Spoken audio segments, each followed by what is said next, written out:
அப்போஸ்தலருடைய நடபடிகள் 9:1-6 முடிய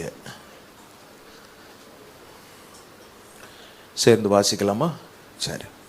சவுல் என்பவன் இன்னும் கர்த்தருடைய சீஷரை பயமுறுத்தி கொலை செய்யும்படி சீறி பிரதான ஆசாரியரிடத்துக்கு போய், இந்த மார்க்கத்தாராகிய புருஷரை ஆகிலும் ஸ்திரீகளை ஆகிலும் தான் கண்டுபிடித்தால் அவர்களை கட்டி எருசலேமுக்கு கொண்டு வரும்படி தமஸ்குவில் உள்ள ஜெப ஆலயங்களுக்கு நிருபங்களை கேட்டு வாங்கினான். அவன் பிரயாணமாய் போய் தமஸ்குவுக்கு சமீபித்த போது சடிதியிலே வானத்திலிருந்து ஒரு ஒளி அவனை சுற்றி பிரகாசித்தது. அவன் தரையிலே விழுந்தான். அப்பொழுது, சவுலே சவுலே, நீ என்னை ஏன் துன்பப்படுத்துகிறாய் என்று தன்னுடனே சொல்லுகிற ஒரு சத்தத்தை கேட்டான். அதற்கு அவன், ஆண்டவரே, நீர் யார் என்றான். அதற்கு கர்த்தர், நீ துன்பப்படுத்துகிற இயேசு நானே. முள்ளில் உதைக்கிறது உனக்கு கடினமாம் என்றார். அவன் நடுங்கி திகைத்து, ஆண்டவரே, நான் என்ன செய்ய சித்தமாயிருக்கிறீர் என்றான். அதற்கு கர்த்தர், நீ எழுந்து பட்டணத்துக்குள்ளே போ, நீ செய்ய வேண்டியது அங்கே உனக்கு சொல்லப்படும் என்றார். கண்களை மூடி நாம் ஜெபம் பண்ணுவோம். கீபோர்டு வாசிக்கிறவங்க.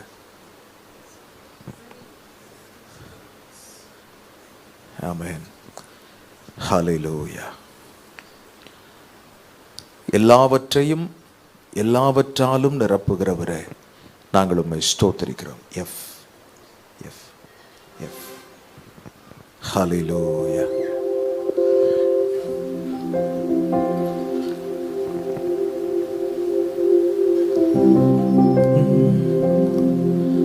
தகப்பனாக இதுவரையும் தோளின் மீதே சுமந்து வந்தீர்.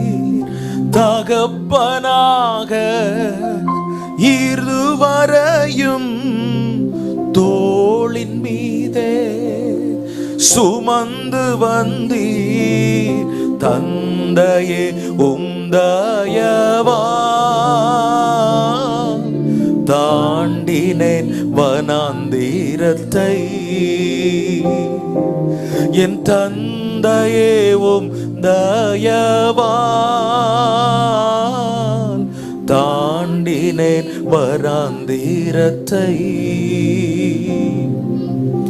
எல்லாவற்றிலும் எல்லாமுமாக இருந்தவரே, இருப்பவரே, எல்லாவற்றையும் எல்லாவற்றாலும் நிறைத்தவரே, நிறைப்பவரே.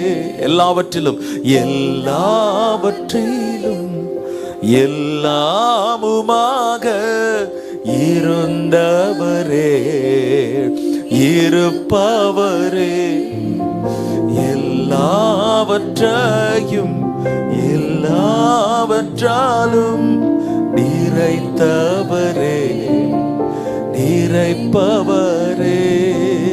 ஸ்தோத்திரமே ஸ்தோத்திரமே, மறவாமல் செலுத்துகிறேன். ஸ்தோத்திரமே ஸ்தோத்திரமே, மறவாமல். எதுக்காக ஸ்தோத்திரம்? உயிர் பிழைத்தே உதவி பெற்றேன், உயிருள்ளவரை துதிப்பேன். நான் ஜீவனோடு இருக்கிறேன். உயிர் பிழைத்தேன், உதவி பெற்றேன், உயிருள்ளவரை. எல்லாவற்றிலும் எல்லாமுமாக இருந்தவரே, இருப்பவரே, எல்லாவற்றையும் எல்லாமுமாக இருந்தவரே. அல்லேலூயா. எங்களை நிரப்பி நிறைத்து நடத்துகிற எங்கள் அன்பின் ஆண்டவரே, இந்த பகல் நேரத்திலும் உம்முடைய பாதத்தில் நாங்கள் காத்திருக்கிறோம். நீர் எங்களை சந்திக்க உண்மை உள்ளவர். நீர் அப்புறம் போகிறவர் போல அல்ல. நாங்கள் உம்முடைய வஸ்திரத்தின் ஓரத்தை ஆகிலும் தொட எங்கள் உள்ளத்தை நாங்கள் திடப்படுத்திக் கொள்கிறோம். ஆண்டவரே, நாங்கள் உம்மை தொட, நீர் எங்களை சந்திக்க, உம்முடைய வார்த்தை எங்களை நிரப்ப நாங்கள் பெற்றுக்கொண்டோம் என்கிற நிச்சயத்தோடு இந்த இடத்தை விட்டு நாங்கள் கடந்து செல்ல கிருபை தாரும். வந்திருக்கிற ஒவ்வொருவரையும் நீர் தொடும், நீர் தொடும் ஆண்டவரே. உமக்கேற்றவர்களாய் எங்களை மாற்றும். உம்முடைய வசனம், உம்முடைய சத்தியம் வெளிப்படட்டும். நீர் இல்லாமல் எங்களால் ஒன்றும் செய்ய முடியாது. கிருபையாயிரும். இயேசுவின் மூலம் பிதாவே, ஆமென். தேங்க்யூ. சவுல் என்பவன் இவன் ஒரு மத வைராக்கியம் பிடித்தவன், இயேசுவை அறியாதவன். இவனுக்குள் வைராக்கியம் இருந்தது, ஆனால் அது அறிவுக்கேற்றதா இல்லை. தவறான ஒன்றில் வைராக்கியம் காட்டுகிறவன், தன் நம்பிக்கைக்காக எதையும் செய்ய துணிந்தவன், அறிவுள்ளவன், சட்டம் அறிந்தவன். இவனை குறித்து முதல் வசனத்திலே நாம் வாசித்தோம். சீரி அப்படின்னு ஒன்றை செய்வதற்காக சீறுகிறவன். எல்லாத்தையுமே இவர் சட்டப்படி தான் செய்வார், முறைப்படி செய்கிறவன். ஆனால் தேவன் விரும்பாததையும் முறைப்படி செய்கிறவன். அதான் வேண்டார். முதல் 2 வசனத்தை நாம் வாசித்தோம். சவுல் என்பவன் இன்னும் என்று சொல்ல காரணம், இன்னும் கர்த்தருடைய சீஷரை பயமுறுத்தி கொலை செய்யும்படி சீறி பிரதான ஆசாரியரிடத்துக்கு போய் இந்த மார்க்கத்தாராகிய புருஷரையாகிலும் ஸ்திரீகளையாகிலும் தான் கண்டுபிடித்தால் அவர்களை கட்டி எருசலேமுக்கு கொண்டு வரும்படி தமஸ்குவில் உள்ள ஜெபாலயங்களுக்கு நிருபங்களை கேட்டு வாங்கினான். ஒன்றை செய்தான், அதாவது ஸ்தேவானை கொன்றான். ஒண்ணுமே நடக்கல. ஆகவே தொடர்ந்து அதையே செய்வோம், ஆண்டவர் பிள்ளைகளை பிடிச்சு அவங்கள மொத்தமா தூக்குவோம் அப்படின்னு சொல்லி இவன் திட்டம் பண்ணினான். தேவனுக்கு விரோதமாய் ஒன்றை செய்வதில் துணிகரம் கொண்டவன். எதை செய்யக்கூடாதோ அதை அறியாமையினாலே துணிந்து செய்யும் நிலை இவனுக்கு இருந்தது. நம்ம செய்யறது முக்கியம் இல்லைங்க, பட் அது எப்படி செய்யப்படணுமோ. நம்ம நிறைய நேரம் நல்லது செய்யணும்னு நினைப்போம். நான் நல்லது தான் செய்கிறேன் அப்படின்னு நம்ம நினைப்போம். நல்லது செய்கிறோமா இல்லையான்றது இல்லை, எது சரியானதோ அதை செய்யணும். ஆமாம், நல்லதா படுறது நிறைய நேரத்தில் சரியா இருக்காது. இவன் தன் கண்களுக்கு என்ன தவறு, என் மதம் இதைத்தான் சொல்லுகிறது, நான் செய்கிறேன், நான் செய்வதில் கெடுதி ஒன்றும் இல்லையே என்று நினைத்தான். ஆனால் பரலோகத்தின் பார்வையில் அவன் செய்வது தவறாயிருந்தது, சரியில்லாமல் இருந்தது. இயேசு சொன்ன வார்த்தை நம்ம எல்லாருக்கும் ஞாபகம் இருக்கும் இல்லையா? லூக்கா 23 வாசிக்கிறோம். 2 பக்கத்திலையும் ஒவ்வொரு குற்றவாளிகளை வைத்து இயேசுவை நடுவில் சிலுவையில் அறைந்தார்கள். 23, 33, 34 ஆண்டவர் இயேசு சொல்றாரு, பிதாவே இவர்களுக்கு மன்னியும், தாங்கள் செய்கிறது என்னதென்று. அதாவது எதை செய்ய வேண்டுமோ அதை செய்யாமல் தாங்கள் நினைத்ததை வெறித்தனமாய் செய்வது ஒரு விதமான அறியாமை. அது மனசுலே இருக்கும், அதை எப்படி செய்யணுன்றத நம்ம உள்ளத்தில் இருக்கும். அதை செய்வதற்கு சூழ்நிலையை தேடி கொண்டிருப்போம். சூழ்நிலை அமையும் போது அதை செய்து விடுவோம். இது ஒரு அறியாமை. ஆண்டவர் இல்லாமல் செய்யப்படுகிற எதுவுமே அது செய்கிறவன் அறியாமையில் செய்கிறான் என்று அர்த்தம். ஒவ்வொன்றுக்கும் ஆண்டவருடைய நடத்துதல் தேவை, ஒவ்வொன்றுக்கும் ஆண்டவருடைய அனுமதி தேவை. ஆண்டவர் அனுகூலம் செய்யாமல் ஒன்றையும் நாம் செய்ய துணியக்கூடாது. இந்த வசனத்திலே, முதல் வசனத்திலே பார்க்கிறோம், இன்னும் என்று சொல்லி முன்னே ஸ்தேவானை கொல்ல சம்மதித்திருந்தான். தான் என்ன செய்ய நினைத்தானோ அது செய்து முடிக்கிறதுக்கு ஐயா இறங்கிட்டார், தீவிரமா இறங்கிட்டார். இவர் எடுத்த போட்ட எஃபர்ட் என்ன? 3வது வசனத்திலே நாம் வாசிக்கிறோம், அவன் பிரயாணமாய் போய், taking effort to do it, to complete it.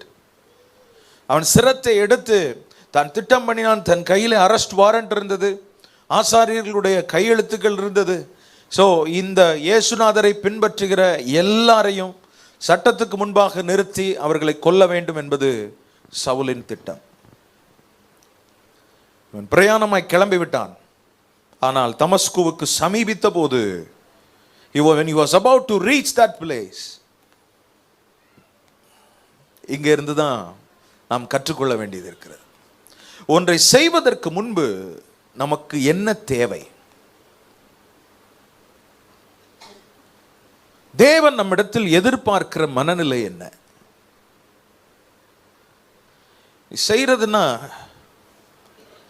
இன்னைக்கு நிறைய திருமணங்கள் அப்படித்தான் நடக்குது. கட்டினா அவளைத்தான் கட்டுவேன், கட்டுனா அவனைத்தான் கட்டுவேன். பெற்றோர் சொல்லி பார்க்குறாங்க, பாஸ்டர் சொல்லி பார்க்குறாங்க, ஆவிக்குரியவர்கள் தன் அனுபவத்திலேருந்து சொல்லி பார்க்குறாங்க, ஒன்றும் மண்டையிலே ஏற மாட்டேங்குது. அப்படிப்பட்ட ஆட்கள் இங்கே இருப்பீர்களானால், செய்வதற்கு முன்பு 3 தலைப்பின் கீழ் இதில் நான் பேச போகிறேன். கல்யாணம் மட்டும் இல்லை, என்னவானாலும் சரி, இந்த மனிதனுக்குள் இருந்த அறியாமை நமக்குள் இருக்கக்கூடாது என்பது ஆண்டவர் இயேசுவின் விருப்பம். ஒரு ஆமேன் வரட்டுமே. ஹல்லேலூயா. வருஷம் முடிச்சு போறீங்க, ஆண்டவர் புதிய வருஷத்தை ஆசீர்வதிப்பாருன்னு சொன்னால் எல்லாரும் குதிச்சிருப்போம்ல. அப்படி இல்லைங்க, அப்படி இல்லைங்க. கர்த்தர் எப்பவும் நம்மளை ஆசீர்வதிக்கிறதுக்கு ரெடியாக இருக்கிறார். Amen. Success will come from God. ஜெயம் கர்த்தரால் வரும். ஆனால் but is the horse ready for the battle day? The horse will not be ready, but the horse always earns for success. How will it come? ஹார்ஸுக்கு எப்பவுமே என்ன ஆசை? ஜெயம் வந்துடணும், ஜெயம் வந்துடணும், தோல்வி வரக்கூடாது, ஜெயம் வந்துடணும். பட் ஹார்ஸ் அப்படியே ஓரத்தில் படுத்து தூங்கிட்டே இருந்தா? நோ, அப்படி இல்லை. நாம் செய்ய வேண்டியது ஒரு பகுதி, மற்றொரு பகுதி ஆண்டவர் செய்கிறவர். குதிரை யுத்த நாளுக்கு ஆயத்தமாகணும், சீட்டு மடியிலே போடப்படணும். காரிய சித்தி கர்த்தரால் வரும், ஜெயம் கர்த்தரால் வரும். Don't pray for Jayam, pray for yourself to be prepared for that particular event, particular day. அந்த குறிப்பிட்ட நாளுக்கு நான் ஆயத்தமாகணும்னு ஜெபம் பண்ணுங்க. Success will straightly come from God. Amen. Hallelujah. Never pray for success, it won't come. I tell you, success வராது. Because when we pursue success, we cannot possess success. No. நம்ம சக்சஸை pursue பண்ணக்கூடாது, ஆண்டவரை பர்சியூ பண்ணணும். ஏன்னா ஆண்டவர்கிட்ட தானேயா success வருது. ஹல்லேலூயா. ஆண்டவர் இந்த நாளில் 3 எதிர்பார்க்கிற 3 காரியம் ஒன்றை செய்வதற்கு முன்பு நமக்கு தேவையானது. முதல்ல, இவனுக்குள் இல்லாத ஒன்று, நான் செய்யணும், நான் செய்யணும், நான் செய்வேன், நான் செய்வேன், எங்கெங்கெல்லாம் போய் அலைவேன், என்கிட்ட பணம் இருக்குது, என்கிட்ட எல்லாம் இருக்குது, நான் போய் செய்வேன், நான் நினைச்சதை செய்வேன், செஞ்சு முடிப்பேன். முதல்ல இந்த மனுஷனுக்கு இல்லாத ஒன்று, ஆண்டவரை பற்றின அறிவு இல்லை. 3வது வசனத்தை பாருங்கள். அவன் பிரயாணமாய் போய் தமஸ்குவுக்கு சமீபித்த போது சடுதியிலே வானத்திலிருந்து ஒரு ஒளி அவனை சுற்றி பிரகாசித்தது. கர்த்தருடைய குறுக்கீடு உண்டானது. தன் இஷ்டத்துக்கு ஓடினவனை, வெறி பிடித்தவனை போல செயல்பட்டவனை, வெறியனை தடுத்த தேவன். அந்த வசனத்தில் என்ன சொல்றது? ஒரு ஒளி அவனை எப்படி இருக்குது? பைபிளை திறக்க வேண்டிய அவசியமே இல்லை. இல்லை, அங்கங்க டிவி. சில பேர் உட்காந்துருக்கிறத பார்த்தாலே சர்ச்சில் தான் உட்காந்துருக்கோமான்னு மாதிரி இருக்கு. சரி, ஸ்தோத்திரம். Be alert and B alive. கர்த்தர் தடுத்துட்டார். அப்போ சுற்றி பிரகாசிச்சுன்னா என்ன அர்த்தம்? நான் இப்படி சொல்றேன், தரிகட்டு ஓடின ஒருவனை ரவுண்டு கட்டிட்டார் ஆண்டவர். மகனை, இதுக்கு மேல ஒரு அடி நீ எடுத்து வைக்க முடியாது. ஆமென். அல்லேலூயா. இது வரைக்கும் நீ நினைச்சதுதான் பாதை, நீ நினைச்சதுதான் ஓட்டம். ஆனால் இனிமே இந்த வட்டத்துக்குள்ளதான் நீ இயங்கணும் அப்படின்னு சொல்லி ஒரு ஒளி அவனை சுற்றி பிரகாசித்தது. ஒரு எல்லைக்குள்ள நீ வா, ஒரு ஒழுங்குக்குள்ள வா, ரொம்ப ஆடாத அப்படின்னு கர்த்தர் அவனை சுற்றிலும் ஒரு ஒளியை அனுப்பி, இப்படித்தாங்க கர்த்தர் குறுக்க வர்றாரு. கர்த்தர் குறுக்க வரணும், கர்த்தர் குறுக்க வரணும். மத்தேயு 1:19 பார்க்கிறோம். நைஸா மரியாதை கழட்டி விடணும்னு நினைச்சிட்டான் யோசேப்பு. கழட்டி விடணும் நினைச்ச உடனே ரகசியமாய் 1:19 மத்தேயு ரகசியமாய் அவளை தள்ளிவிட யோசனையா இருந்தான். 20 பார்க்கிறோம், கர்த்தருடைய தூதன் சொப்பனத்தில் அவனுக்கு காணப்பட்டு என்று ஆண்டவர் சொன்னார், நீ மகனை கட் பண்ண பிச்சு விட உடனே அப்படின்ட்டாரு. அவ்வளோதான், அதோட இல்லை ஆண்டவரே நான் அவளையே கட்டிக்கிறேன் அப்படின்னு சொல்லி என்ன செய்துட்டான். ஆமென், ஸ்தோத்திரம். கர்த்தர் குறுக்க வர்றதுக்காக. ஹல்லேலூயா. ஆண்டவருடைய திட்டம் நமக்கு புரியாம நம்ம சொந்த ஓன் காம்ப்ரிஹென்ஷன்லயே நம்ம ஓடினா அதுல கர்த்தர் குறுக்க வர்றாரு. ஆமென், ஹல்லேலூயா. ஆண்டவர் குறுக்க வர்றது நல்லது. பாருங்க, இன்னொரு சம்பவத்தை கூட நான் சொல்லுவேன். நம்பர்ஸ் சாப்டர் 22 என்னாகவும் 22:17 வாசிக்கிறோம். பீலேயாமை குறித்து சொல்லி இருக்கிறது. ராஜா சொல்றார், உம்மை மிகவும் கனம் பண்ணுவேன். என்னாகவும் 22:17 நீர் சொல்வதையெல்லாம் செய்வேன், நீர் வந்து எனக்காக அந்த ஜனங்களை சபிக்க வேண்டும் என்று சொன்னார் என்றார்கள். அதாவது பாலாக் அனுப்பின அந்த ராஜ அபிஷியல்ஸ் 23 பார்க்கிறோம். கர்த்தருடைய தூதனானவர் உருவின பட்டயத்தை தம்முடைய கையிலே பிடித்து கொண்டு வழியிலே நிற்கிறதை யாரு கண்டு? கழுதை கண்டு. 24 பார்க்கிறோம், கர்த்தருடைய தூதனானவர் இருபுறத்திலும் சுவர் வைத்திருந்த திராட்சை தோட்டங்களின் பாதையிலே போய் நின்றார். நம் ஆண்டவர் குறுக்க வர்ற கர்த்தர். குறுக்கே நிற்கும் தேவனுக்காய் ஸ்தோத்திரம். கர்த்தர் குறுக்கே நிற்பது கர்த்தர் நம்மேல் வைத்த அன்பின் நிமித்தம். எத்தனை பேர் அதை நம்புறோம்? ஆண்டவர் குறுக்க நிற்கிறது வம்பு பண்றார் நம்ம நினைப்போம். ஆண்டவர் சொல்றது இல்ல, ஆண்டவர் நம்ம மேல வச்ச அன்பு. ஏனென்றால் இந்த பாதையில் இப்படி நீ தொடர்ந்து போனால் அது உனக்கு நல்லது அல்ல என்று கர்த்தர் நம்மை தடுக்கிறார். சில விஷயத்துல தாமதப்படுத்துறார் ஆண்டவர். சில விஷயம் நம்ம நினைச்ச மாதிரி நடக்க மாட்டேன்னுது. ஆண்டவருக்காக ஸ்தோத்திரம் பண்ணி ஆண்டவர் ஏதோ ஒன்று செய்கிறார் அப்படின்னு நினைச்சிட்டா தூங்காம அப்படியே ஆண்டவருக்கு நன்றி சொல்லிடணும். ஏன் பாஸ்டர் தூங்காமன்னு சொன்னீங்க? அப்படிதானே கேள்வி வருது. ஆமா, ஆண்டவருக்கு நன்றி சொல்லிடணும்.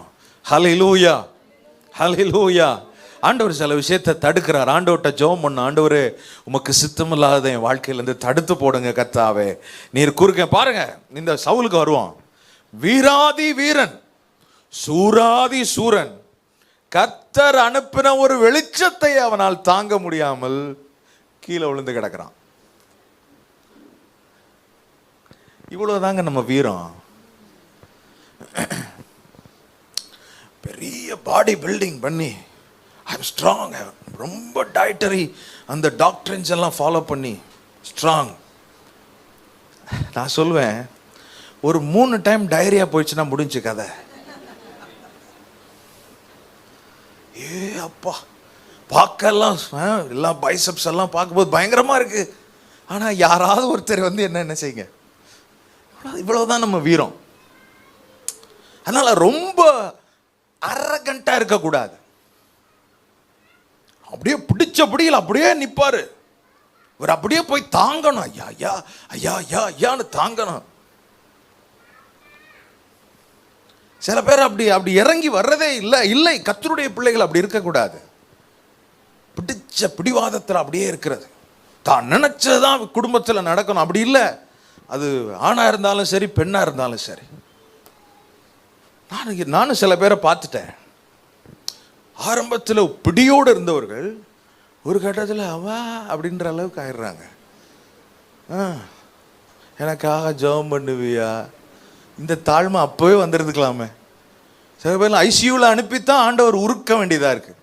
வேண்டாம், இந்த மனுஷன் இவனுக்கு ஒழுங்கா சொன்னாலே புரிஞ்சிருக்கணும். ஆனால் சில பேருக்கு கீழே விழுந்தாதான் அந்த நிதானமே வருது, நான் எங்க இருக்கேன் அப்படின்னு.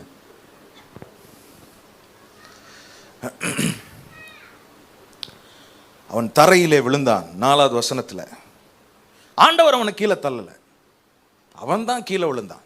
அந்த வெளிச்சத்தினுடைய வேகம் தாங்க முடியாமல் கீழே விழுந்தான். சில நேரத்தில் நாம் விழுந்தால் தான், நான் ஏற்கனவே சொல்றேன், நம்ம யாருன்னே நமக்கு புரியும். கீழே விழும்போது தான் நம்ம யாருன்றதே நமக்கு தெரிகிறது. அதாவது கீழே விழுறதுன்றது எதை குறிக்கிறதுனா, ஒருவனுடைய வேகம் என்றைக்கு குறைகிறதோ, என்றைக்கு நம்முடைய வேகம் குறைகிறதோ, அன்றைக்கு கர்த்தர் தாம் செய்ய நினைத்ததை நம்மிலே செய்ய ஆரம்பிக்கிறார். ஹல்லேலூயா. ஏன்னா நம்ம சீர்ற ஆள் பார்த்தீங்களா, நமக்குள்ள ஒரு வேகம் இருக்குது பார்த்தீங்களா, தெரிஞ்சோ தெரியாமலோ நம்ம நினைச்சதை செய்வோம் நினைச்சு ஒரு திட்டத்தோட இறங்கிட்டோம் பார்த்தீங்களா. ஆண்டவர் இன்னைக்கு நம்ம வேகத்தை குறைக்கணும்னு கொஞ்சம் புல் பண்ணி நம்மளை நிற்க வைக்கிறார். சில பேருக்கு நிற்க தெரியாது, ஏன்னா அது ஒரு வேகத்தில் போயிட்டு இருக்குது. அப்படின்னா இது ஏபிஎஸ் பிரேக் இல்லையே. அப்போ நிற்கும் போது டவால்னு கீழே விழுந்து இப்போத்தான் ஒரு ஒரு நிதானத்துக்கே வர்றது. ஸ்தோத்திரம். நம்ம வாழ்க்கையில் வர்ற எதிர்பாராத வீழ்ச்சிக்காக, இந்த எதிர்பாராத வீழ்ச்சி நம்மை சாக கொடுப்பது இல்லை. நாம் சாவதற்காக கர்த்தர் நம்மை விழ அனுமதிப்பது இல்லை. மாறாக வீழ்ச்சி என்பது சவுலை பொறுத்தளவில், என் திட்டம் ஒன்றுமில்லாமல் போயிற்று, இனி என்ன செய்வதென்றும் எனக்கு தெரியவில்லை. அந்த நேரத்தில் தான் இயேசு அவனோடு பேச ஆரம்பித்தார். ஹல்லேலூயா, ஆமென், ஹல்லேலூயா. நம்ம ஆண்டவர் நம்ம கூட பேசுகிற ஆண்டவர். சில நேரம் ரொம்ப அவசரத்தில் நம்ம பேசுறதுக்கே டைம் இல்லை, அவர் பேசுறது கேட்கறதுக்கே டைம் இல்லைன்னா, அவர் உட்கார வச்சு நம்மகிட்ட பேசும்போது கஷ்டமாயிரும். அதுக்கு தான் சொல்றது, நம்மளே உட்கார்ந்து ஆண்டவரே பேசுங்கன்னா அவர் பேசிடுவார். ஹல்லேலூயா. இந்த சவுலோடு கர்த்தர் பேச ஆரம்பித்தார். இப்பதான் இவனுக்கு தெரியுது, ஒன்றை செய்வதற்கு முன் தேவன் என்று ஒருவர் இருக்கிறார் என்பதை புரிந்து கொண்டான். தன் வேகத்தில் போன பாருங்க, முதல்ல இது தேவனை பற்றின அறிவு முதலாவது ஒரு கர்த்தருடைய பிள்ளைக்கு அவசியம். ஒன்றை எதை செய்யணும்னாலும் சரிங்க, தேவன் இல்லாமல் ஒன்றும் செய்ய முடியாது. எத்தனை பேர் இதை விசுவாசிக்கிறீங்க? எத்தனை பேர் இதை ஒத்துக்கிறோம்? ஹல்லேலூயா. நம்ம தெரிஞ்சதோ தெரியாததோ, நமக்கு அனுபவம் இருக்கிறதோ இல்லையோ, எதுவானாலும் சரி, நம்ம கையில் இருப்பு இருக்கிறதோ இல்லையோ, இயேசு இல்லாமல் ஒன்றையும் நாம் செய்ய முடியாது. இந்த மனுஷன் ஆண்டவர் இல்லாமல் செய்த போது இப்பொழுது ஆண்டவரை பற்றின அறிவு இவனுக்கு உண்டாகிறது. ஏதோ ஒன்று இவனை தடுக்கிறது. கர்த்தர் இவனை என்னோடு பேச ஆரம்பிக்கிறார். முதலாவது தேவனை பற்றின அறிவு. இரண்டாவது, நாம் செய்வதை அவர் துணையோடு அறிந்து கொள்வது. ஆமென். முதல்ல தேவனை அறியணும், இரண்டாவது நாம் செய்வதை அவர் துணையோடு அறிந்து கொள்ளணும். இது ரொம்ப முக்கியமானது. பாருங்க, 4வது வசனத்திலே பார்க்கிறோம், ஆண்டவர் இவனை பார்த்து கூப்பிடுறாரு, சவுலே சவுலே என்று உரிமையோடு இவனை கூப்பிடுகிறார். கூப்பிட்டு ஆண்டவர் சொல்ற ஒரு வார்த்தை, நீ என்னை ஏன் துன்பப்படுத்துகிறாய் என்று ஆண்டவர் கேட்கிற கேள்வி. பாருங்க, முதல் வசனத்தில் என்ன போட்டிருக்குது? முதல் வசனத்தில் கர்த்தருடைய சீஷரை கொலை செய்யும்படி, பயமுறுத்தி கொலை செய்யும்படின்னு இருக்குதா? 4வது வசனத்தில் ஆண்டவர் என்ன சொல்றாரு? நீ என்னை ஏன் துன்பப்படுத்துகிறாய் என்று சொல்வதை பார்க்கிறோம். என்னங்க அது? கர்த்தருடைய சீஷரை கொல்லத்தான் போகிறான். ஆனால் ஆண்டவர் 4வது வசனத்தில் நீ என்னை துன்பப்படுத்துகிறாய் என்று சொல்ல காரணம் என்ன? இதுல இருக்கிற மர்மம் என்ன? இதுல இருக்கிற சத்தியம் என்ன என்றால், நாம் விளங்கிக் கொள்ள வேண்டியது, நீ என்னுடையதை தொட்டால் என்னை தொட்டதற்கு சமம். ஹல்லேலூயா. ஆண்டவர் நம்ம தம் பிள்ளைங்க மேலே எவ்வளோ வைராக்கியம் உள்ளவராக இருக்கிறார். நம்ம மேலே எவ்வளோ வைராக்கியம் இல்லை? நமக்கு பெரிய ஒரு பின்புலம் கிடையாது. நம்ம சாதாரணமான பேரே சிறுபான்மையினர் இல்லை. ஆனால் கர்த்தர் சொல்றது, நீ என் பிள்ளை, என் சீஷரை நீ தொட்டால் என்னை தொட்டதற்கு சமம். அதுக்கு தான் வேதத்தில் வாசிக்கிறோம், உன்னை தொடுகிறவன் என் கண்ணின் மணியை தொடுகிறான். ஹல்லேலூயா. ஆண்டவரை தொட முடியுமா? ஆண்டவர் கண்ணை தொட முடியுமா? ஆண்டவர் கண்ணுக்குள் இருக்கிற கண்மணியைத்தான் தொட முடியுமா? ஆண்டவர் நம்மை குறித்து அவர் உள்ளத்தில் வைத்திருக்கிறது அவ்வளவு பெரிய மரியாதை. ஹல்லேலூயா. இப்போ ஆண்டவர் சொல்லும்போது, நீ என்னை ஏன் துன்பப்படுத்துகிறாய்? ஆமென். ஆண்டவருடையது தொடுறதுக்கு நம்ம கொஞ்சம் கேர்ஃபுல்லாக இருக்கணும். கர்த்தருடையது. அப்போ எது பாஸ்டர் கர்த்தருடையது அப்படின்னு கேட்டால், இதெல்லாம் கர்த்தருடையதாக இருக்குமோ? ஆண்டவர் சொல்றது எல்லாமே கர்த்தருக்குரியது. எல்லாமே எதுவானாலும் சரி, எல்லாமே கர்த்தர் நமக்கு கொடுத்தது. கர்த்தர் தந்த மனைவி, கர்த்தர் தந்த புருஷன், கர்த்தர் தந்த பிள்ளைகள், கர்த்தர் தந்த ஊழியம், கர்த்தர் தந்த வேலை, கர்த்தர் தந்த பணம், கர்த்தர் தந்த சொத்து, கர்த்தர் தந்த நகை, கர்த்தர் தந்த கார், எல்லாமே கர்த்தருக்குரியது. ஆமென். அப்படின்னா கர்த்தருக்குரிய கனம் என்று சொல்லும்போது ஒவ்வொன்றையும் நாம் பார்க்க வேண்டியது எந்த விதத்தில்? கர்த்தரை வைத்து பார்க்க நாம் கடமைப்பட்டிருக்கிறோம். ஹல்லேலூயா. ஆமென். மனைவியா இருந்தாலும் சரி, புருஷனா இருந்தாலும் சரி, மாமனாரா இருந்தாலும் சரி, மாமியாரா இருந்தாலும் சரி, வயசானவங்களா இருந்தாலும் சரி, வாலிபனா இருந்தாலும் சரி, எல்லாரையும் கர்த்தரை வைத்து ஒன்றை கணிக்க கர்த்தர் நமக்கு உதவி செய்வாராக. ஹல்லேலூயா. கர்த்தர் தந்த மனைவி அப்படின்னா நம்ம நினைச்ச மாதிரி அவளை போட்டு என்ன செய்ய மாட்டோம்? கொடுமைப்படுத்த மாட்டோம். கர்த்தர் தந்த மாமியார் அப்படின்னா நம்ம நினைச்ச மாதிரி அந்த அம்மாவை அவமரியாதை செலுத்த மாட்டோம். ஏன்னா கர்த்தர் இடையில இருக்கிறாரு. ஹல்லேலூயா. ஹல்லேலூயா வரமாட்டேது, பயமா இருக்குன்னு நினைக்கிறேன். ஹல்லேலூயா. ஆமென். கர்த்தர் தந்த ஒவ்வொன்றையும் கர்த்தருக்கு கொடுக்கிற கனத்தோடு செய்ய கர்த்தர் நம்மிடத்தில் எதிர்பார்க்கிறார். அதைத்தான் ஆண்டவர் சொல்றது. பாருங்க, தன் மனைவி அறிய அவன் கிரயத்திலே ஒரு பங்கை வஞ்சித்து வைத்துக் கொண்டான். யாரு?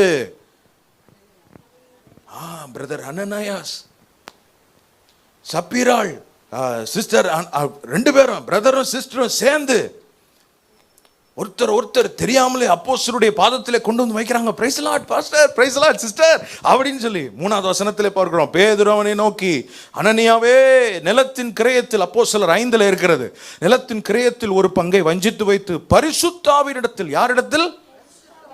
பாஸ்டர் பீட்டரின் இடத்தில் இல்ல, பரிசுத்த ஆவியினிடத்தில். சாத்தான் உன் இருதயத்தை நிரப்பினது என்ன? ஆம், கர்த்தருடையதை தொட்டால் கர்த்தரை தொட்டதற்கு சமம். ஆமென். பயமா இருக்கு போல. ஹல்லேலூயா. ஆமென். ஆண்டவரே, என்னை சுற்றில் இருக்கிற ஒவ்வொன்றை குறித்து நான் கவனமாக இருக்க என்னை ஒப்பு கொடுக்குறேன். இன்னைக்கு ஊழியர்களை இஷ்டம் போல பேசுகிற நிலைமை யூடியூப் அது இதில் உண்டாயிருச்சு. இல்லை இல்லை, நமக்குரியது அல்ல, அது நமக்கு அடுத்தது அல்ல, அது கர்த்தருக்கும் அவர்களுக்கும் உரியது. நாம் கர்த்தருக்கு பிரியமாய் நடப்பது ஒவ்வொன்றையும், ஆண்டவரே கர்த்தரை வைத்து ஒவ்வொன்றையும் பார்க்க எனக்கு கிருபை தாரும் என்பது தேவனிடத்தில் நாம் ஏறெடுக்க வேண்டிய ஜெபம். ஆமென். ஆமென். சத்தமா சொல்லலாம். ஹல்லேலூயா. ஹல்லேலூயா. பாருங்க, இதெல்லாம் நடந்த உடனே இப்பத்தான் அவனுக்கு தெரியுது தான் என்ன செய்றோம் அப்படின்ற அறிவு ஆண்டவர் இவனுக்கு புகட்டுகிறார். ஆண்டவரை பற்றின அறிவு வந்த உடனே தாம் செய்கிறதை ஆண்டவர் இவனுக்கு கொஞ்சம் கொஞ்சமாய் புரிய வைக்கிறார். ஸ்தோத்திரம் இந்த ஆண்டவருக்காக. அப்பத்தான் இவனுக்கு தெரியுது, நான் நினைத்ததை செய்வேன், நான் திட்டம் பண்ணதை நான் நிறைவேற்றி முடிக்கிறேன் பாரு நினைச்சா எனக்கு மிஞ்சி ஒரு வல்லமை என்னை ஆட்கொண்டு என்னை நிறுத்தி என்னோடு பேசி கொண்டிருக்கிறது என்றால், இவன் வாயிலிருந்து முதல் முறையாக 5வது வசனத்திலே ஆண்டவரே என்கிற ஒரு வார்த்தை புறப்படுகிறதை பார்க்கிறோம். ஹல்லேலூயா. என்னையே குறுக்க வந்து நிறுத்தி என்னோடு இவர் பேசுகிறார் என்றால் நிச்சயமாக இவர் ஆண்டவராகத்தான் இருக்க வேண்டும் என்று சொல்லி. ஹல்லேலூயா. ஆனா நீங்க ஆண்டவர் போல தெரியுது, நான் கீழே விழுந்து கிடக்கிறேன், இனி அடுத்து ஒன்று செய்ய முடியாம திகைத்து போய் அப்படியே பயந்து போய் இருக்கிறேன். அடுத்து ஆனாலும் நீர் ஆண்டவர் என்று எனக்கு தெரிந்தாலும், ஆனால் அடுத்து என்னன்னு உண்மை தெரியலையே, நீர் யார் என்று எனக்கு தெரியவில்லையே என்று கேட்டால் ஆண்டவர் அப்புறம்தான் சொல்றார் 5வது வசனத்தில், நீ துன்பப்படுத்துகிற இயேசு நானே என்று சொல்லி. நீ என்னை வேதனைப்படுத்துகிறாய், ஆனாலும் முள்ளில் உதைக்கிறாய். அவர் சொல்றது என்ன? ஆண்டவர் சொல்றது, நீ என்னை வேதனை, முதல்ல கர்த்தருடைய சீஷரை தொட்டாய், அதை கர்த்தருடைய சீஷரை தொட்டால் என்னை தொட்டதற்கு சமம். இப்போ ஆண்டவர் இன்னும் டீப்பா போய் நீ உன்னையவே தொட்டுகிற. எப்படி? முள்ளில் நீயே உதைத்து கொண்டிருக்கிறாய், முள்ளில் உதைக்கிறது உனக்கு கடினமாம் என்று ஆண்டவர் பேசுறத பார்க்கிறோம். அப்ப ஆண்டவருடையதை தொட்டால் ஆண்டவரை தொட்டதுக்கு சமம். ஆண்டவரை தொட்டா என் தலையிலேயே நான்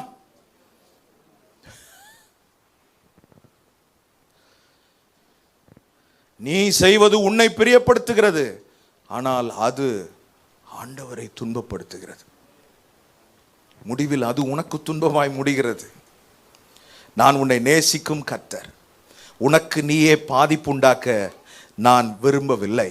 ஏனென்றால் உனக்காக நான் மரித்த இயேசு, உனக்காக உன் வேதனைகளை சுமந்த இயேசு, நீ உன்னையே வேதனைப்படுத்திக் கொள்வதை நான் விரும்பவில்லை. இன்னைக்கு என்ன நினைப்போம், நம்மளை ஒருத்தர் வேதனைப்படுத்திட்டா, அவர் திரும்ப வேதனைப்பட்டா நம்ம என்ன செய்திருவோம், அமைதியா உனக்கு இது வேணும் அப்படின்னு சொல்லிட்டு போயிடுவோமா இல்லையா? ஆனால் நம்ம ஆண்டவர் யோசிக்கிறத பாருங்க, உனக்கு இது பாதிப்பா முடியுன்றதுனால நீ என்னையும் தொடாத, என் பிள்ளைகளையும் தொடாத அப்படின்னு கர்த்தர் அவனுக்கு பாடம் புகட்டி அவனுக்கு சொல்லி கொடுக்கிறதை பார்க்கிறோம்.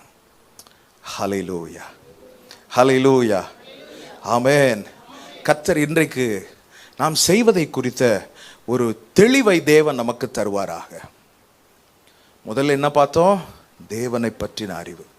ரெண்டாவது, நாம் செய்ய வேண்டியதை அவருடைய துணையோடு புரிந்து கொள்வது. மூன்றாவது, நாம் செய்ய வேண்டியதை அறிய வாஞ்சிப்பது. நான் செய்யறது தப்புன்னு என்ன வந்து குறுக்க நிக்கிறீங்க அப்படின்னா, அப்ப நான் என்ன செய்யணும் ஆண்டவரே, நான் என்ன செய்ய நீ சித்தமாயிரு, அதைத்தான் அடுத்து இவர் கேட்கிறதை பார்க்கிறோம். 6வது வசனத்திலே பார்க்கிறோம், அவன் நடுங்கி திகைத்து, ஆண்டவரே நான் என்ன செய்ய சித்தமாயிருக்கிறீர் என்றான். அதற்கு கர்த்தர், நீ எழுந்து பட்டணத்துக்குள்ளே போ, நீ செய்ய வேண்டியது அங்கே உனக்கு சொல்லப்படும் என்றார். நாம் செய்வதை நமக்கு புரிய வச்சு தொடர்ந்து சரியானதை செய்ய நம்மை அழைத்து அனுப்பும் தேவன் இவர். பாருங்க, இங்க நடந்த ஒரு காரியம். முதல்ல தன்னோடு பேசும் ஆண்டவரை அறிந்தான். இரண்டாவது, தான் செய்வதை தன் தேவனின் மூலம் புரிந்து கொண்டான். ஐயோ நான் செய்யறது தப்பு அப்படின்றத. இப்போதும் தான் அடுத்து என்ன செய்யணும் அப்படின்றதை இவன் செய்ய வாஞ்சிக்கிறதை பார்க்கிறோம். வாஞ்சிக்கிற இவனுக்கு ஆண்டவர் சொன்ன ஒரு கட்டளை என்ன, நீ எழுந்து, 6வது வசனத்தினுடைய மிடில் பார்ட். அதற்கு கர்த்தர், நீ எழுந்து பட்டணத்துக்குள்ளே போ, நீ செய்ய வேண்டியது அங்கே உனக்கு சொல்லப்படும். என்ன கவனிங்க ப்ளீஸ். எருசலேமில் இருந்து தமஸ்குவை நோக்கி போகிறான். பிடிப்பேன், கைது செய்வேன், சட்டத்தின் முன் நிறுத்துவேன், கொலை செய்வேன் என்று சொல்லி சீறிட்டு போற அவனை, when he was about to reach Damascus, தமஸ்குவை நெருங்கும் போது கர்த்தர் அங்கே வைத்து அவனை வட்டமடித்து அவனை பிடித்து அவனோடு பேசி அவனை சரிப்படுத்தி, இப்போ எந்த அளவுக்கு கர்த்தர் கொண்டு வந்துட்டார்னா, ஒரு தேவ சித்தம் செய்கிற ஒரு மனநிலைக்குள் கர்த்தர் அவனை கொண்டு வந்து விட்டார். கொண்டு வந்துட்டு, இப்ப நான் என்ன செய்ய சித்தமாயிருக்கிறீர் ஆண்டவரே என்று ஆண்டவரிடத்தில் இவன் கேட்டால், நீ எழுந்து தமஸ்குவுக்கே போன்றார். புரியுதா புரியலையா? எருசலேம்ல இருந்து தமஸ்குக்கு போறான். போனவனை மறிச்சு அவன் கூட பேசி அவனை சரி பண்ணி அவன் தேவ சித்தம் செய்ய வச்சு போன்னு சொன்னா எப்படி இருக்கும்?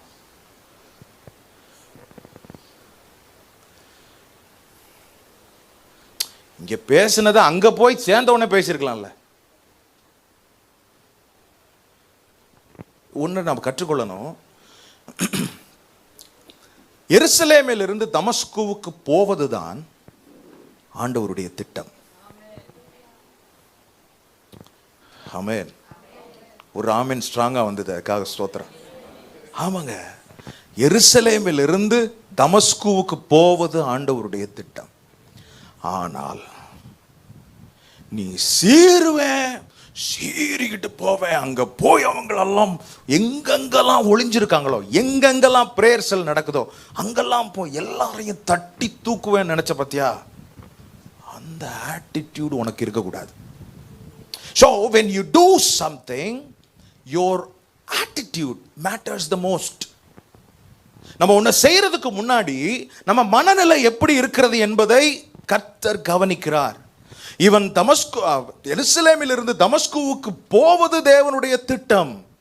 ஆனால் கொல்லுவேன் அழிப்பேன்னு போகாத, அங்க போய் என் ஜனத்தோட சேர்ந்து என் திட்டத்தை நிறைவேற்றப்போ. ஹல்லேலூயா, ஆமென். நம்முடைய ஆண்டவர் நம்மோடு பேசுகிறவர். ஹல்லேலூயா.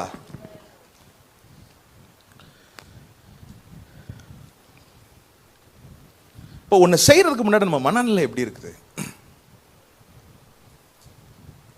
அந்த இடத்தை எப்படியாவது வாங்கிடணும். எப்படியாவது வாங்கிடு. எப்படின்னா எப்படி? கையில பணம் இல்லை, எப்படியா வாங்குவீரு? இல்லை பாஸ்டர், அது கண்டிப்பா நான் வாங்கணும். இல்லை பாஸ்டர் அங்கே ஒரு பிஸ்னஸை ஸ்டார்ட் பண்ண, அங்கே பிஸ்னஸ் மட்டும் ஸ்டார்ட் பண்ணோன்னு வைங்க செம்மையா பிக்கப் ஆயிரும். டைலாக்லாம் கேட்கறதுக்கு சூப்பராக இருக்கு. கையில் எவ்வளோ வச்சிருக்கீரு? இல்லை. என்ன ஒரு லோனை போட்டு செஞ்சிட வேண்டியதான் பாஸ்டர். ஆண்டவருக்கு ஐடியா கொடுக்குற ஆட்கள் இல்லை. இல்லை, ஒரு விஷயத்தை செய்யும் போது ஆண்டவர்னு ஒருத்தர் இருக்கார் தெரியுமா? தெரியுமே. அப்படின்னா இப்படி ஒன்ன செய்ய போறோம் திட்டம் இருக்குல்ல, அந்த திட்டத்தை கொண்டு போய் முதல்ல ஆண்டவருக்கு முன்பாக படைத்து, நான் செய்வது உமக்கு சித்தமா, உமக்கு அது வாய்க்குமா, நீர் என்ன விரும்புகிறீர் ஆண்டவரே என்று ஆண்டவரிடத்தில் கேட்டால், கையில் பணம் இருக்கிறது இல்லை என்பது அல்ல, ஆண்டவர் நமக்கு கொடுக்கிற வார்த்தை, தேவன் அவருடைய உள்ளத்தில் இருப்பதை நமக்கு சொல்லி கொடுத்து, நீ போய் ஆரம்பி அப்படின்னு சொல்லிட்டா டப்புன்னு குதிச்சு ஆரம்பிச்சிடலாம். இவ உன்னை செய்யணுமா, செய்யறதுக்கு இவர் அனுகூலம் எல்லாத்தையும் தேடி கொண்டு போய் அங்க செய்து, ஆண்டவர் அதை விரும்பவே இல்லை. கர்த்தர் அதை விரும்பல. இன்னைக்கு ஒருவேளை நம்ம உள்ளத்துல நம்ம வச்சிருக்கிற யோசனைகள் என்ன, நமக்குள்ள இருக்கிற நாம் திட்டம் பண்ணி இருக்கிறது என்ன, அதை செய்யணுன்ற வேகம் இருக்குதா, இல்லை தேவ சித்தம் செய்யணுன்ற நிதானம் நமக்குள்ள இருக்குதா என்பதை சோதித்து பார்க்க கர்த்தர் நம்மிடத்தில் எதிர்பார்க்கிறார்.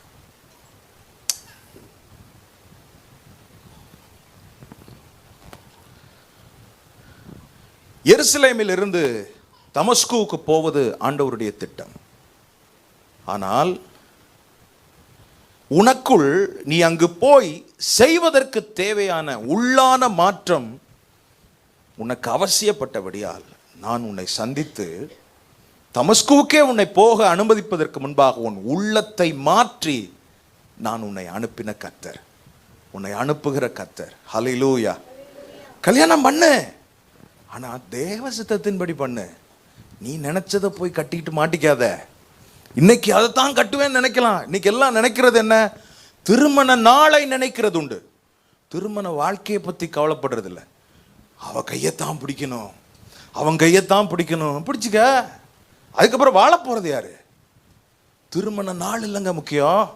திருமண நாள் என்பது ஒரு 3 மணி நேரம் 6 மணி நேரத்தில் முடிகிறது. நான் அதுக்கப்புறம் வாழ போற வாழ்க்கை இன்னைக்கு சீர்றதை நம்ம நிறுத்துவோம். ஆண்டவரை நோக்கி, ஆண்டவரே இது நான் செய்வது உமக்கு விருப்பமா, உமக்கு சித்தமா என்று தேவனிடத்தில் நாம் விசாரிக்க கர்த்தர் நம்முடைய உள்ளத்தை திருப்ப விரும்புகிறார். ஹல்லேலூயா. நல்ல அனுபவம் இருக்குது, நிறைய நான் ரட்சிக்கப்பட்டு ரொம்ப வருஷம் ஆச்சு. இல்லை இல்லை, அப்படி கிடையாது. ஒவ்வொன்றையும் ஜெபித்து தேவனிடத்தில் கேட்டு விசாரித்து நம்முடைய அசைவுகள் ஒவ்வொன்றையும் ஆண்டவரிடத்தில் சொல்லி தேவன் சொன்னதை செய்ய கர்த்தர் நம்மிடத்தில் எதிர்பார்க்கிறார். தேவ சித்தம் என்பது அவருடைய இருதயம் சம்பந்தப்பட்டது. தேவனுடைய சித்தத்தை எப்பவும் வெளியில வாய் திறந்து சொல்ல மாட்டாங்க. சில நேரத்தில் புருஷனே பாருங்களேன், நிறைய நேரம் சொல்ல மாட்டார் வாய் திறந்து. அவருக்கு காப்பி வேணும்ன்றத இந்த அம்மா அவர் கூட பழகித்தான் தெரிஞ்சுக்கிட்டாங்க. ஏன்னா 11:30 மணி ஆச்சுன்னா அவர் அந்த ரூமை போவார், கதவை திறப்பார், இந்த ரூமை போவார், இந்த கதவை திறப்பார், வெளியில போவார், இங்கே வருவார். இப்படின்னா என்ன அர்த்தம்? ஐயாவுக்கு காப்பி வேணும்.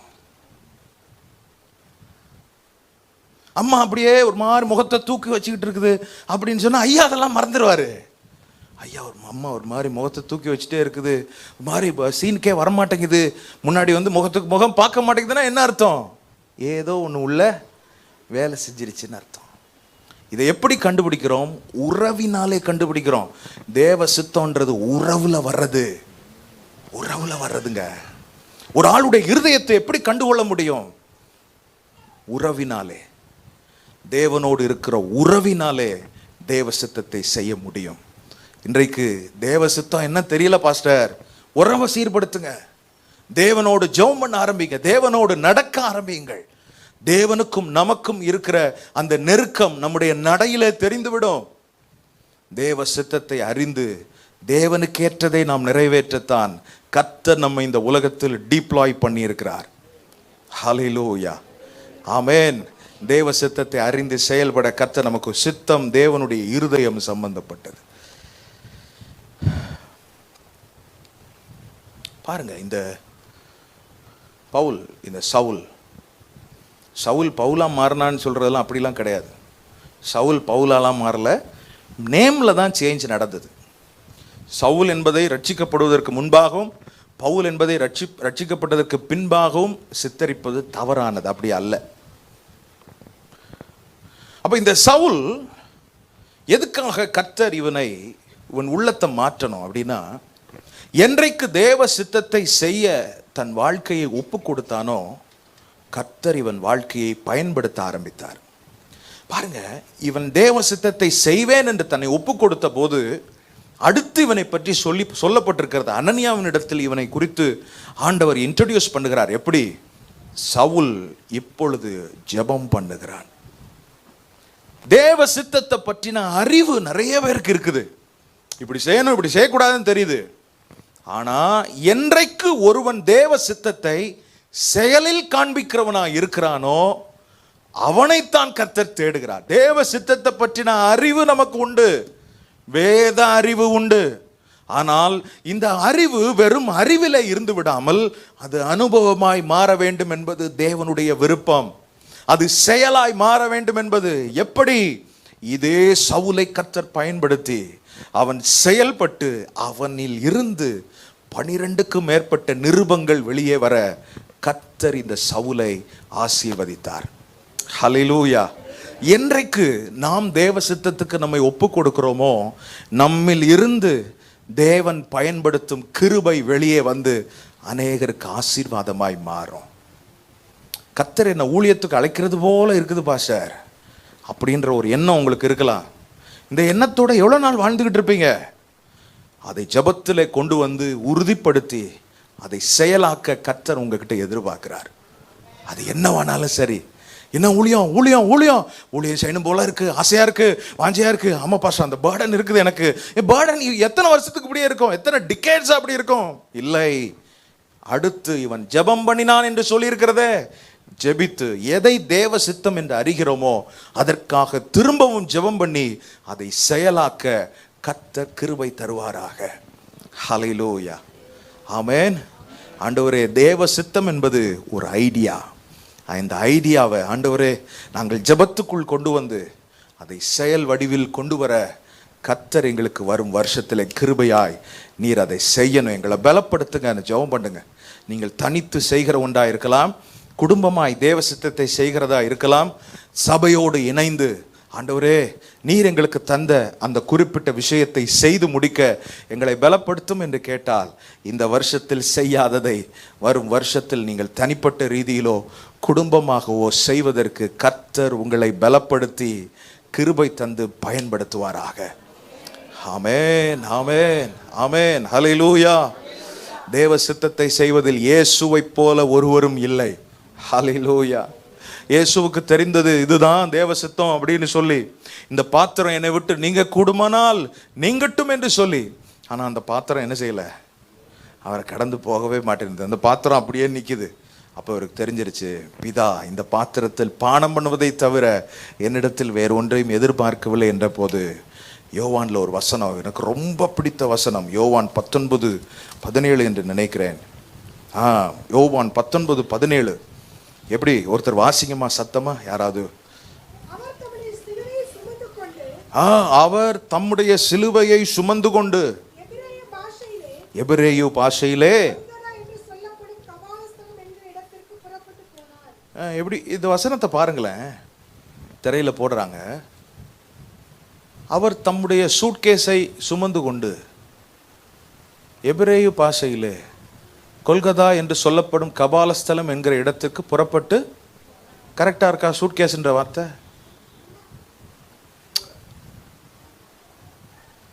வசனத்தை பார்க்கும்போது ரொம்ப ஈஸியா இருக்கு. என்னமோ தூக்குனாரு கிளம்பி போனார்ன மாதிரி இருக்கு, புறப்பட்டு போனார்ன மாதிரி இருக்கு. ஆனால் சிலுவைன்றது இல்ல, சிலுவன் ஒரு சத்தம் கேட்டுச்சு. அவர் தம்முடைய சிலுவைன்னு இருக்குது பாருங்க. என்ன அதுல தம்முடைய சிலுவைன்னு என்ன அர்த்தம்? சிலுவை அவருக்குரியதே அல்ல,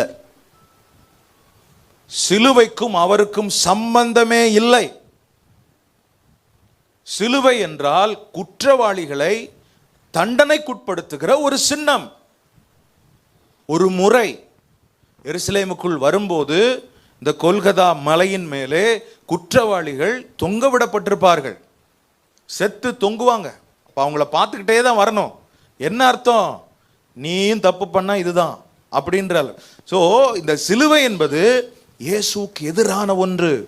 அது எப்படிங்க தம்முடையதாக்குனாரு? எப்படி அது தம்முடைய சிலுவையை சுமந்து கொண்டு கொல்கதாவுக்கு புறப்பட்டு போனார் என்றால், சிலுவை பக்கத்தில் வரும்போதே இவருடைய மனநிலை எப்படி இருந்திருக்கும்? இயேசுவுக்கு ரத்தம் சிந்துவது பெரிய வேலை அல்ல, பெரிய பெயின் அல்ல. அவர் யாரும் அடிக்காமலே ரத்தம் சிந்தினார். ஆனால் உலகத்தின் மொத்த பாவமும் இவர் மேல் சுமத்தப்படும் போது அது அந்த வலி இருக்கு பாருங்க, அதை ஒரு பரிசுத்தமுள்ள ஆண்டவரால் தாங்கிக் கொள்ள முடியாது. நம்ம மேல ஒரு பழி சொல்லிட்டாலே நமக்கு தூக்கம் வர மாட்டேங்குது. இப்போ உலகத்தினுடைய மொத்த பாவமும் பாவமே அறியாத ஒரு ஆண்டவர் மேல் சுமத்தப்பட்டால், அதுக்காக தான் அவர் ஜெபம் பண்ணாரு, இந்த பாத்திரம் என்னை விட்டு நீங்கட்டும், இது வலி நிறைந்த பாத்திரம். ஆனால் இது எப்படி தம்முடையதாகும்? எப்படி தம்முடையதாக்கப்பட முடியும்? எப்படி சிலுவையை அவர் இந்த சிலுவை பக்கத்தில் வரும்போது இவர் இதை சிலுவையாய் பார்க்காமல், ரோம அரசாங்கம் அனுப்பின தண்டனையாகவும் பார்க்காமல், இந்த சிலுவை என்கிற கடிதத்தின் கீழ் பிதாவின் முத்திரை, பிதாவின் கையெழுத்து இருக்கிறதை பார்த்த உடனே இந்த சிலுவை என்கிட்ட வரட்டும் அனுமதிச்சு, நான் நினைக்கிறேன் அந்த சிலுவையை இறுக கட்டி அணைத்து முத்தமிட்டு அதை தன் தோளின் மேல் சுமந்து கொண்டு தன் பலனெல்லாம் போக போக போக கொல்கதாவின் மேல் ஏறி போய் அந்த சிலுவையிலேயே அவர் தன்னை மாய்த்துக்குள்ள ஒப்பு கொடுத்தார். இதுதாங்க தேவசித்தம். தேவசித்தம் தேவசித்தம்ன்ற வார்த்தையை கேட்டு நம்ம பழகிட்டோம்ல. ஒரு சிலுவையில் அதை அவாய்ட் பண்ண நினைக்காமல் அதை சுமக்க இயேசு நினைப்பாரானால், தேவ சித்தம் எல்லாம் சிலுவையின் ரூபத்தில் வருவது அல்ல, மாறாக கர்த்தர் நம்மிடத்தில் எதிர்பார்ப்பது, என் உள்ளத்தில் இருக்கிறதை நீ அறிந்து செய்ய ஆயத்தமாக இருக்கிறாயா? ஆமென். சிலுவை எனக்குரியது என்று அறிந்தவுடனே என் அருள்நாதர் இயேசு அதை சுமந்து கொண்டு கொல்கதாவுக்கு புறப்பட்டு, இனி கேள்வியே கிடையாது. இதை அப்படியே பவுலுனுடைய வாழ்க்கை 2 கொரிந்தியர் 12 நம்ம எல்லாருக்கும் தெரியும்.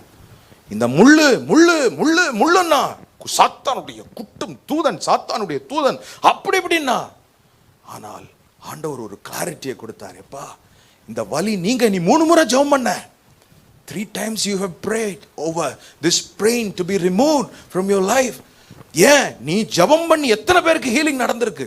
நீ உன்னுடைய கைக்குட்டையை தூக்கி போட்டு எத்தனை பேருக்கு அற்புதம் நடந்திருக்குது? நீ 3 முறை ஜெபம் பண்ணியும் இந்த வலி நீங்காததற்கான காரணம், என் கிருபை உனக்கு போதும். அப்படின்னா என்ன அர்த்தம்? இந்த சிலுவையை நீ சுமக்கிறதுக்கு கடமைப்பட்டிருக்கிறாய். இந்த அறிவு வந்த உடனே பவுல் சிலுவை சுமக்க ஆயத்தமாயிட்டார். அப்படின்னா என்ன அர்த்தம்? என் பலவீனங்களை குறித்து நான் மேன்மை பாராட்டுவேன். ஸ்தோத்திரம் இந்த குறைவுக்காக, ஸ்தோத்திரம் இவ்வளவு மாத்திரைகளை நான் சாப்பிடுறேன், ஆண்டவர் நல்லவர், praise be to God, I can carry this cross through the strength of my Jesus Christ. I will make myself available and ready. I will make up my mind to carry this cross. I am ready. அதுவரைக்கும் தள்ளி தள்ளி வச்ச பவுல் இன்றைக்கு அந்த வேதனையை சுமக்க அவர் ஆயத்தமாகிவிட்டார். காரணம், தேவ சித்தத்தை குறித்த அறிவை அருள்நாதர் இயேசுவே இவருக்கு கற்றுக் கொடுத்தபடியால் தேவ சித்தத்தை புரிந்து கொண்ட ஒரு அப்போஸ்தலனாய், பல சபைகளை நிறுவினவனாய், இப்பொழுது தன் சரீரத்திலும் தேவ சித்தம் செய்வதற்கு ஒப்பு கொடுத்த அப்போஸ்தலனாகிய பவுல். ஆமென். தேவ சித்தம் என்பது ஒரு ஐடியாவில் இருந்துடக்கூடாதுப்பா. அதை ஜெபத்தில் வைத்து செயல் வடிவம் கொடுக்க இந்த ஆராதனைக்கு நம்ம இங்கே கூட்டி கொண்டு வந்திருக்கிறார்.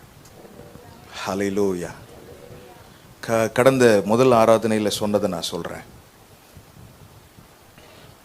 The biggest tragedy in life is not death. The biggest tragedy in life is life without a purpose. இந்த பர்பஸ், வாழ்க்கையின் நோக்கத்துக்குள் தான் சித்தம் என்கிற ஒன்று அடங்கி இருக்கிறது. நோக்கம் முதலாவது அறியப்படணும். நம்ம வாழ்க்கை குறித்த நோக்கம் நமக்கு தெரியணும். நோக்கம்னா என்ன? எதுக்காக நம்மளை இந்த உலகத்தில் ஜீவனோடு வச்சிருக்கிறார் ஆண்டவர்? எதற்காக நம்மளை ரட்சித்தார் ஆண்டவர்? எதற்காக நம்மளை அந்த ஏரியாவில் ஒரு விசுவாசிய கத்தர் வச்சிருக்கிறார்? எதற்காக இந்த சபையோடு கத்தர் நம்மளை அங்கமாக்கி இருக்கிறார்?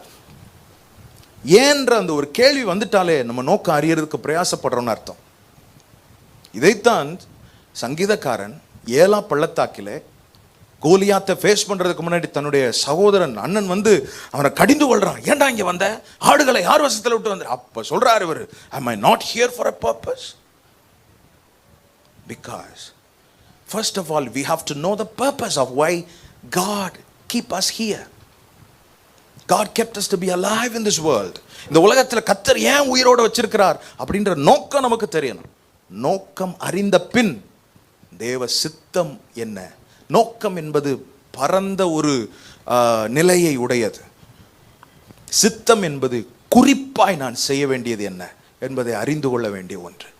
இந்த ரெண்டும் ஒரு ஆளுக்கு தெரியலன்னா, என்னைக்கு பர்பஸ் தாவீதுக்கு தெரிஞ்சதோ அடுத்து கொஞ்ச நேரத்தில் கோலியாத்தோட தலை அவன் கையில் இருந்தது. இன்னைக்கு நிறைய பேர் நம்மளால் சாதிக்க முடியாததற்கு காரணமே we don't know the purpose. நமக்கு பர்பஸ்லாம் என்ன? காலையில் 9 மணிக்கு ஆஃபீஸுக்கு போகணும், சாயங்காலம் 5 மணிக்கு வீட்டுக்கு வந்துடணும், காப்பி குடிச்சிட்டு கொஞ்சம் நேரம் வாக்கு போக வேண்டியது, அப்புறம் மட்டை ஆயிட வேண்டியது. இதெல்லாம் இந்த உலகத்துக்குரியதுங்க. பரத்துக்குரியத ஆண்டவர் இந்த உலகத்தில் ஏன் நான் உன்னை உயிரோட வச்சிருக்கிறேன், இந்த பர்பஸ் ஒரு மனிதனுக்கு தெரியணும். ஹல்லேலூயா. எத்தனை பேர் இங்கே இருக்கிறோம்? ஹல்லேலூயா. இன்னையிலிருந்து ஜெபம் பண்ணுங்க. என்ன ஜெபம் பண்ணணும் தெரியுமா? ஆண்டவரே, இத்தனை வசதி, இத்தனை ஆசீர்வாதங்கள், இத்தனை வேலை, இத்தனை பணம், இத்தனை அனுகூலம், இதெல்லாம் எதுக்குப்பா எனக்கு கொடுத்தீங்க? What is the purpose? Let me know it for sure. எனக்கு அது உறுதியா தெரியணும். I may not hear. தாவீதுக்கு ஒரு அளவு தான் அது ஸ்கெட்ச் பண்ண முடிஞ்சது. இந்த கோலியாத்தை நான் தூக்குறதுக்கு தான் இங்கே வந்தேன் அப்படின்றது அவனுக்கு தெரிஞ்சது. ஆனால் என்றைக்கு அது அவன் உள்ளத்தில் சிங்க் ஆகிவிட்டதோ அன்றிலிருந்து கோலியாத்தை நோக்கி இவன் நகர ஆரம்பித்து விட்டான். அந்த குறிப்பான நோக்கம் ஒரு கர்த்தருடைய பிள்ளைக்கு தெரியணும். இன்னைக்கு தேவ சித்தம் செய்யணுன்ற ஒரு ஆர்வத்தை கர்த்தர் தூண்டி விட்டுருக்கலாம். அதுக்கு முன்பாக முக்கியமான ஒன்று தேவ நோக்கம் என்பது. கர்த்தர் ஒரு நோக்கத்தோடு நம்மளை இந்த உலகத்துக்கு அனுப்பியிருக்கிறார், குறிப்பாக ரட்சித்திருக்கிறார் என்றால் அந்த நோக்கம் என்னன்னு இன்னையிலேருந்து கேளுங்க. வயசாயிருச்சு அப்படின்னு சொன்னால் பரவாயில்லைங்க, இன்னையிலேருந்து ஆண்டவரே நான் கண்ணை மூடுறதுக்குள்ள இந்த உலகத்தில் என்னை ரட்சித்த நோக்கத்தை நான் நிறைவேற்றணும்ப்பா, எனக்கு கிருபை கொடுங்க ஆண்டவரே. சிலர் நினைக்கலாம் என் சரீரமே பலவீனப்பட்டிருக்குது, என்ன நான் செய்ய போகிறேன்? நோ, பலவீனத்தெல்லாம் கர்த்தர் பார்த்துக்கொள்வார். நோக்கம் என்னன்னு நீங்கள் அறிஞ்சிட்டிங்கன்னா அந்த நோக்கத்தை நிறைவேற்ற வேண்டிய பலனை கர்த்தர் உங்களுக்கு தருவார். உங்களுக்கு தான் தருவார், நமக்குத்தான் கர்த்தர் தருவார். ஹல்லேலூயா.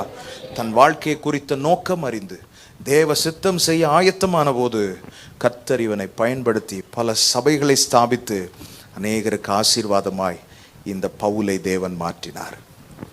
நம்மையும் மாற்ற அவர் உண்மையுள்ளவர். இங்கே இருக்கிற ஒவ்வொருத்தருக்கும் தேவ நோக்கம் சித்தம் தெரிஞ்சிருச்சுன்னா இந்த இடம் பத்தாது. ஆமென், ஆமென், ஹல்லேலூயா. வரும் நாட்களில் தேவன் ஒரு பெருக்கத்தை வச்சிருக்கிறார். இந்த இடத்தில் ஃபர்ஸ்ட் ஆராதனையில் வந்து உட்கார்ந்த உடனே இந்த இடத்துல ஒரு மாற்றத்தை கர்த்தர் செய்ய போறார் என்பதை ஆவியானவர் உள்ளத்தில் பேசினார். கர்த்தர், there is a change which is going to take place. ஏதோ ஒரு என்ஹான்ஸ்மெண்ட்டை கர்த்தர் வச்சிருக்கிறார். ஹல்லேலூயா. இடம் பெருசானா பத்துமா? கர்த்தர் நம்மளை நிரப்பி இந்த இடத்தை நிரப்ப பாசிபிளி இன்னொரு ஆராதனை ஆரம்பிக்க. ஆமென். கர்த்தர் நம்மை பலப்படுத்துவார். நமக்கு தந்திருக்கிறது ஒரே ஒரு வாழ்க்கை. இந்த ஒரு வாழ்க்கையில் தேவன் நம்மை அழைத்த நோக்கத்தை நிறைவேற்ற, அவர் சித்தத்தை புரிந்து கொண்டு செயலாக்க கர்த்தர் நமக்கு உதவி செய்வாராக. ஆமென். இந்த பாட்டை ஜெபமா நம்ம பாடுவோம். தேவ சித்தம், டி மேஜரா? உங்களால் முடிந்தால், உங்கள் சரீரம் ஒத்துழைத்தால் நீங்கள் தயவாய் எழும்பி நிற்க கேட்கிறேன்.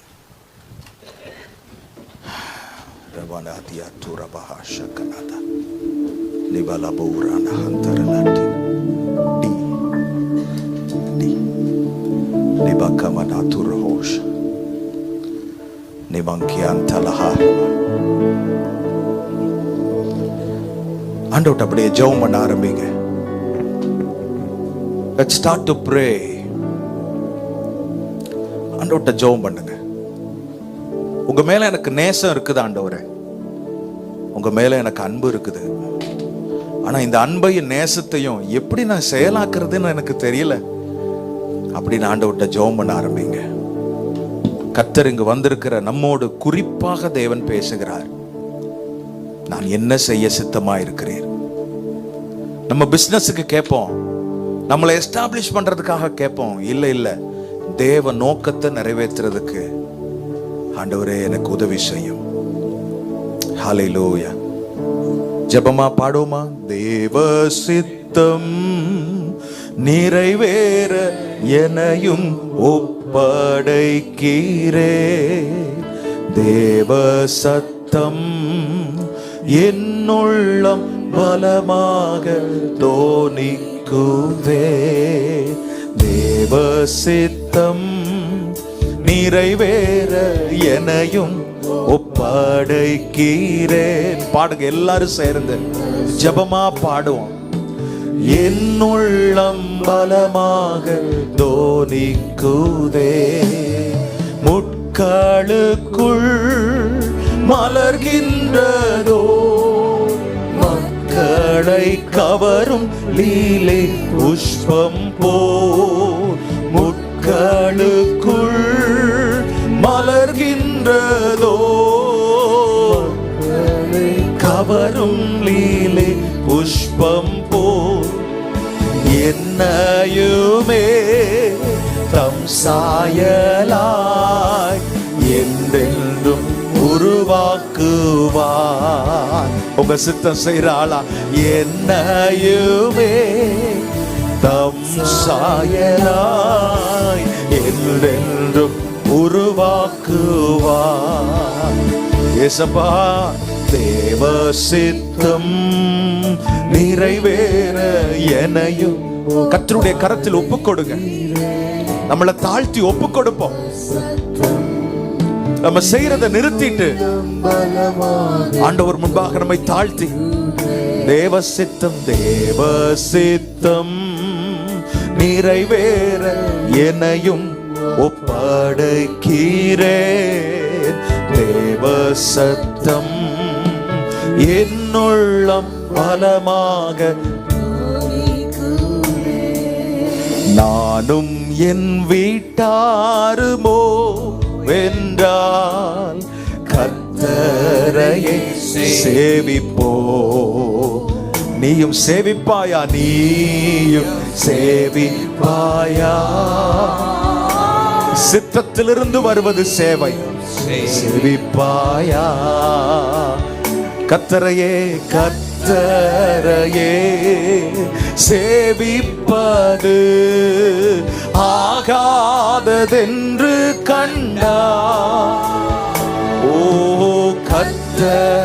கர்த்தரையே சேவிப்பது ஆகாததென்று கண்டா. யாரை சேவிக்க போற? யாரை நீ சேவிப்பாய் என்பதை இன்றே தீர்மானம் செய்வார். Today be the day. யாரை நீ எவ்வளவு நாள் இப்படியே டிலே பண்ணிட்டே இருக்க போற? ஆமென். இன்றே நீ இன்றே நானும் என் வீட்டாரும் போவென்றால் கர்த்தரை சேவிப்போ. நீயும் சேவிப்பாயா?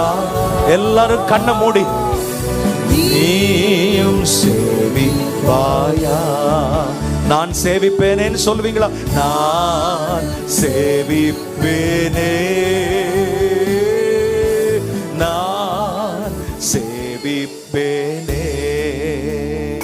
கடைசியா ஒரு முறை, நான் சேவிப்பேனே. I will serve the Lord. நான்